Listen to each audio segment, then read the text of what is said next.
Halo, bertemu kembali dengan saya Agustinus Winarno dari Sekolah Vokasi UGM, Departemen Teknik Mesin.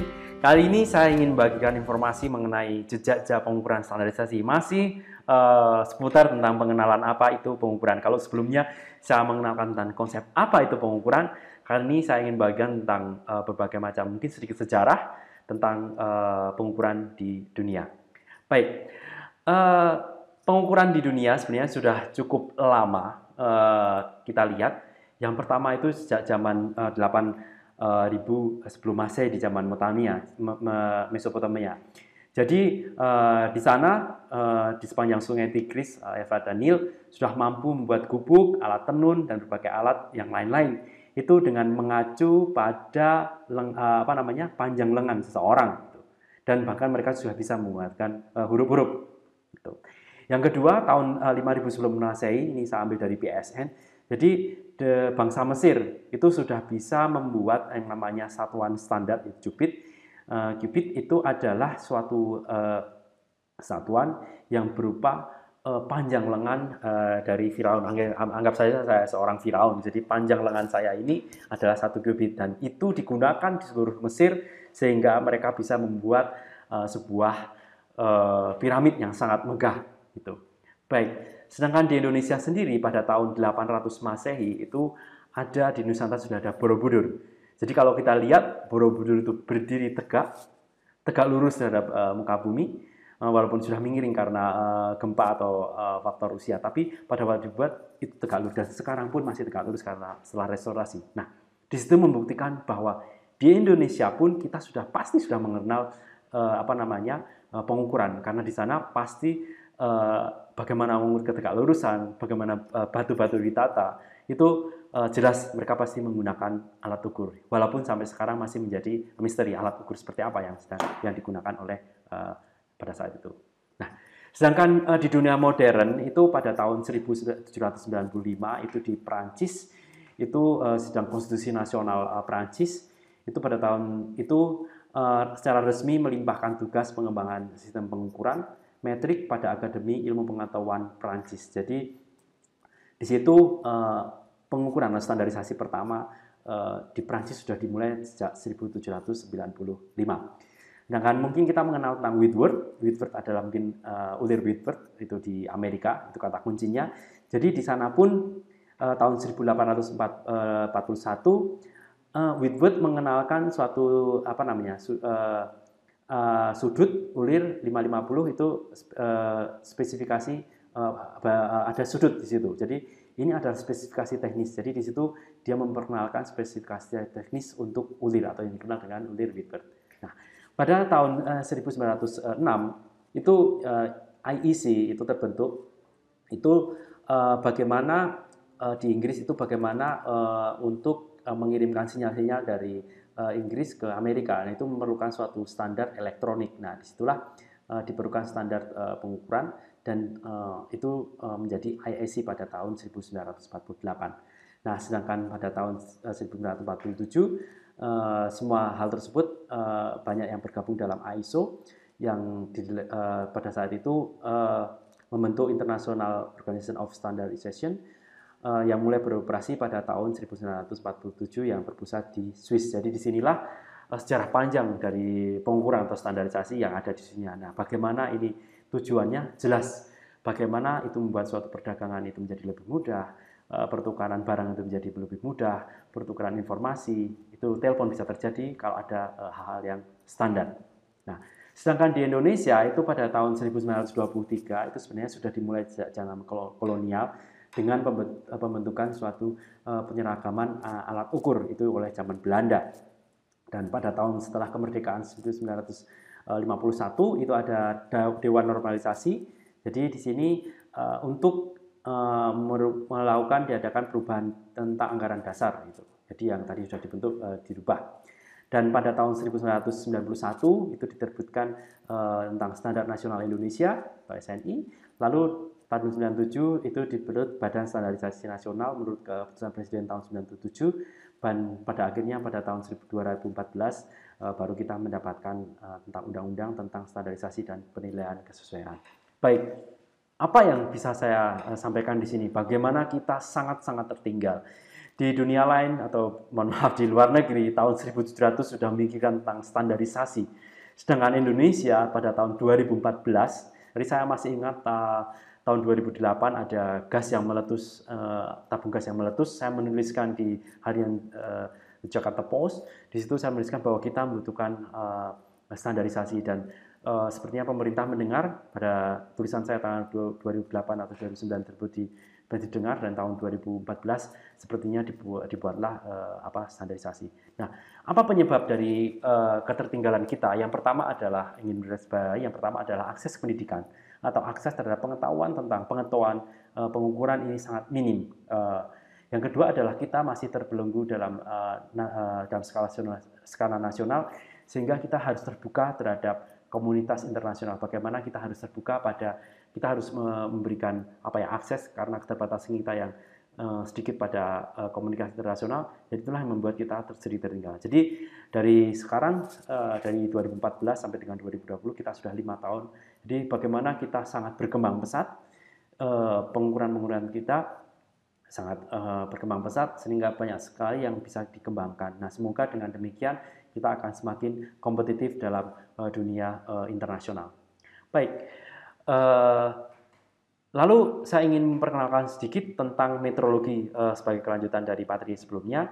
Jadi dari sejarah panjang tersebut, sebenarnya meteorologi atau pengukuran bisa dibagi menjadi 3. Yang pertama adalah meteorologi ilmiah atau lebih kepada ilmu yang lebih berkonsentrasi pada pengembangan standar. Jadi internasional, di level internasional ada standar, tadi saya sampaikan standar, berarti hal yang diakui sebagai atau lebih diakui sebagai hal yang lebih benar lah. Gitu. Yang kedua adalah meteorologi industri, yaitu pengukuran yang diterapkan atau aplikasi dari meteorologi atau pengukuran tersebut di dunia industri, baik itu melalui pengujian maupun diaplikasikan dalam proses produksi. Yang berikutnya adalah meteorologi legal. Artinya tadi kita belajar tentang bagaimana kita membeli barang 1 liter kita harus membayarkan sekian. Nah, itu masuk dalam ranah meteorologi legal. Artinya ranah mengenai ukuran yang berhubungan dengan transaksi atau perdagangan. Nah, itu bertujuan untuk perlindungan, kesehatan, keamanan, dan kepentingan umum. Jadi tidak berhubungan dengan kualitas produk, artinya tidak berhubungan dengan suatu kualitas dari suatu produk, tidak, tapi lebih kepada keadilan. Jadi ini yang disebut dengan meteorologi legal. Nah, untuk yang meteorologi standar atau meteorologi ilmiah tersebut, ini lebih kepada riset hal yang mutakhir, bagaimana untuk mencapai kepresisian atau akurasi dari pengukuran yang lebih tinggi. Baik, sedangkan kegiatan kemeteorologian itu juga ada berbagai macam, diantara ada penelitian dan pengembangan di bagian tadi untuk mendapatkan sistem pengukuran yang lebih baik. Yang kedua adalah pengukuran dan pengujian. Di sini ada pengujian dan pengukuran, itu untuk memastikan bahwa suatu produk memenuhi spesifikasi tertentu. Yang ketiga adalah kalibrasi, yaitu untuk mengetahui besarnya kesalahan. Jadi kalibrasi bukan tuning, jadi kita salah kaprah di Indonesia. Jadi kalau kita barangnya sudah dikalibrasi, artinya alat tersebut menjadi benar. Bukan demikian. Jadi kalibrasi hanya menentukan bahwa seberapa besar kesalahan dari alat atau penunjukan dari alat tersebut. Nanti akan saya detailkan lagi apa itu kalibrasi, tapi jangan salah bahwa kalibrasi itu hasilnya berupa data bahwa seberapa besar kesalahan. Sedangkan kesalahan tersebut bisa digunakan untuk mengoreksi hasil pengukuran. Jadi di situ kalibrasi bukan untuk membenarkan atau menjadi benar, alat ukur menjadi benar, itu bukan. Yang ketiga, yang terakhir, yang keempat adalah tera, atau untuk memastikan kelayakan dari alat-alat ukur. Jadi kalau di pasar ada tera, atau di pom bensin itu ada meternya di tera, itu layak dipakai atau tidak. Sedangkan di kalibrasi ada alat tersebut benar atau tidak penunjukannya. Baik, saya lanjutkan di slide berikutnya. Jadi kalau saya mappingkan, ini ada 3, yaitu meteorologi ilmiah, meteorologi industri, dan yang ketiga, mohon maaf, ini adalah meteorologi legal. Jadi ini berhubungan dengan pengukuran, berhubungan dengan transaksi. Baik, sebelum saya melanjutkan, saya ingin membahas tentang lembaga yang tadi. Jadi dari tadi saya menyebutkan tentang meteorologi legal, meteorologi industri, meteorologi ilmiah. Saya ingin memperkenalkan beberapa lembaga kemeteorologian. Yang pertama adalah lembaga National Meteorology atau yang disebut sebagai National Meteorology Institute. Itu adalah pemegang standar tertinggi suatu negara. Nah, di Indonesia apa? Di Indonesia adalah SNSU BSN. Yang kedua adalah laboratorium kalibrasi terakreditasi. Kata kuncinya adalah terakreditasi.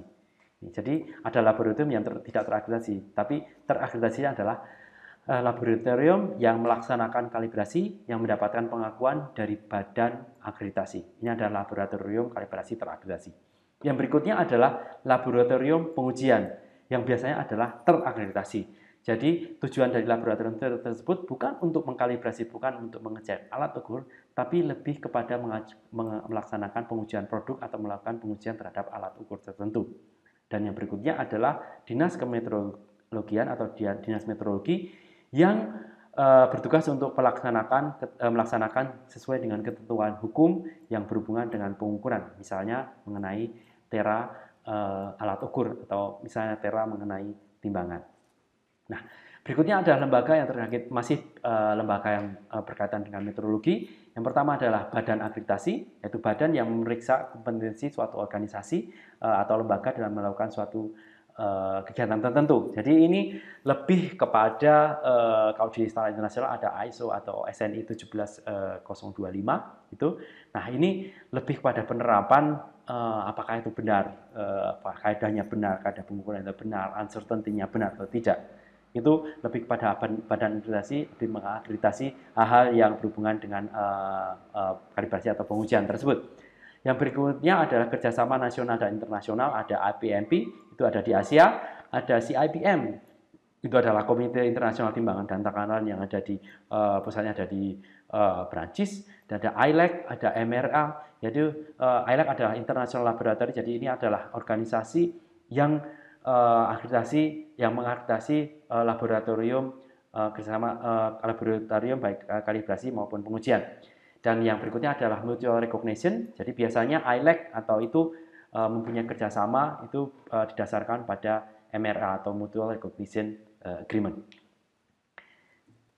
Nah, berikutnya saya ingin menjelaskan sedikit lagi, mohon maaf sedikit complicated, tapi sebenarnya kalau kita telusur ya, jadi ada tadi saya sampaikan ada konvensi meter. Jadi yang pertama yang harus kita lakukan adalah ada konvensi meter dulu. Apa meter itu? Nah, dari meter tersebut kita determinasikan yang pertama menjadi standar internasional. Apa itu dari konvensi tersebut kita terjemahkan menjadi satuan internasional. Nah, dari satuan internasional tersebut lalu didefinisikan. Definisi satuan dan realisasinya itu bagaimana? Jadi ada konvensi, lalu ditetapkan SI atau standarnya tersebut.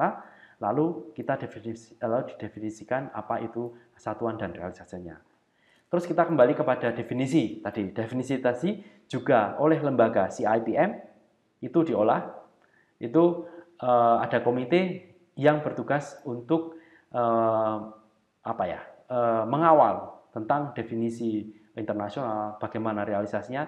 Yang bertugas adalah CIPM.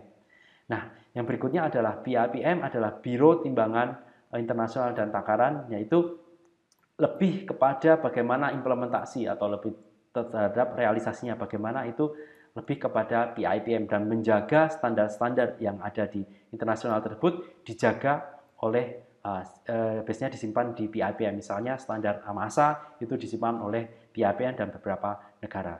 Nah, dari situlah biasanya anggotanya adalah forum dari NMI atau National Meteorology, dari wakil-wakil di dunia. Itu ada beberapa wakilnya yang duduk di PIPM tersebut. Nah, kalau kita petakan gitu, nah tadi ada nama PIPM itu dikelilingi oleh negara-negara yang tergabung dalam konsorsium regional, misalnya APMP, Asia Pacific Meteorology Program, itu yang khusus di Asia, itu ada anggotanya dari Indonesia diwakili oleh SNSU BSN, ada dari China diwakili oleh NIM, Jepang diwakili oleh NMIJ, lalu dari Korea diwakili oleh Korea KRIS atau Korean dari Korean ini. Nah, dari sinilah mereka berembuk, mereka melakukan interkomparasi atau membandingkan standar-standar mereka. Nah, baik, lalu mereka akan diwakilkan oleh PNP untuk dikoordinasi oleh PIPM tersebut. Jadi SIM, Euromed itu juga dikoordinasi oleh PIPM untuk melakukan program-program interkomparasi ataupun program-program yang lainnya untuk menjamin bahwa seluruh standar yang didefinisikan tersebut mempunyai bisa terdiseminasi sampai dengan penggunanya dengan baik sehingga semua itu tertelusur. Nanti saya muncul di sini adalah tertelusur atau traceability. Nah, di dalam negeri sendiri, misalnya di Jepang itu, NMIC bisa menjadi pilot untuk melakukan national comparison. Jadi ada beberapa perusahaan, ada Mitutoyo, ada JQA, ada Tokyo Semitsu gini. Ini yang bekerja sama untuk melakukan national comparison untuk memastikan bahwa alat-alat ukur mereka atau hasil pengukuran mereka itu benar. Nah, itu biasanya yang menjadi pilot project adalah yang paling baik. Misalnya dalam hal ini adalah NMIC. Baik, berikutnya adalah tentang Petra tadi. Jadi ini saya akan menjadikan lebih jelas bahwa tadi ada PIPM, itu ada meeting plan, ada implementation, itu ada general conference-nya itu di GPM. Mungkin bisa informasi lebih lanjut bisa dilihat di internet. Lalu ada komitenya, itu diwakili oleh 18 orang yang merupakan gabungan dari orang-orang yang duduk di konsultif komite. Misalnya konsultif plank di sini. Ini ada beberapa profesor yang mendefinisikan, misalnya memberikan rekomendasi apa sih helium neon laser yang tidak stabil itu bisa digunakan di frekuensi berapa toh. Nah, itu ada konsultif komite LANG, ada CCL di sini yang bertanggung jawab. Biasanya expert dari universitas atau dari lembaga penelitian yang memberikan rekomendasi kepada PIPM maupun CIPM. Nah, sebagai selingan ini ada seorang karyawan dipecat karena salah mengartikan instruksi yang digunakan satuan ounce menjadi pounds. Jadi kalau di Indonesia ada 1 ounce itu berapa sih? 500 gram atau satu ounce itu sama dengan 100 gram. Itu sebenarnya salah. Jadi 1 ounce adalah 23,35 gram, sedangkan 1 pound itu adalah 16 ounce. Jadi 1 ounce di Indonesia ada 100 gram itu sebenarnya satu satuan yang sangat-sangat berbahaya sebenarnya karena 1 ounce itu bukan 100 gram. Baik, jadi ini yang saya sampaikan bahwa kita harus menggunakan sistem yang sama, kita harus belajar terhadap pengetahuan di luar sana. Jadi jangan sampai kita dipecat, jangan sampai kita melakukan kesalahan karena gara-gara kita menerjemahkan 1 ounce itu yang 100 gram yang kita 1 ounce itu 100 gram itu sama dengan 100 gram itu kalau di luar bisa salah. Jadi 1 ounce sama 1 ounce sama dengan 1 ounce itu berbeda ya. 1 ounce di Indonesia ada 100 gram, sedangkan 1 ounce itu satuan yang lain yang sama dengan 28,35 gram. Baik, saya rasa saya cukupkan sekian perkenalan mengenai apa itu pengukuran, lembaga-lembaga yang ada di dalamnya, sejarah tentang sejarah pengukuran.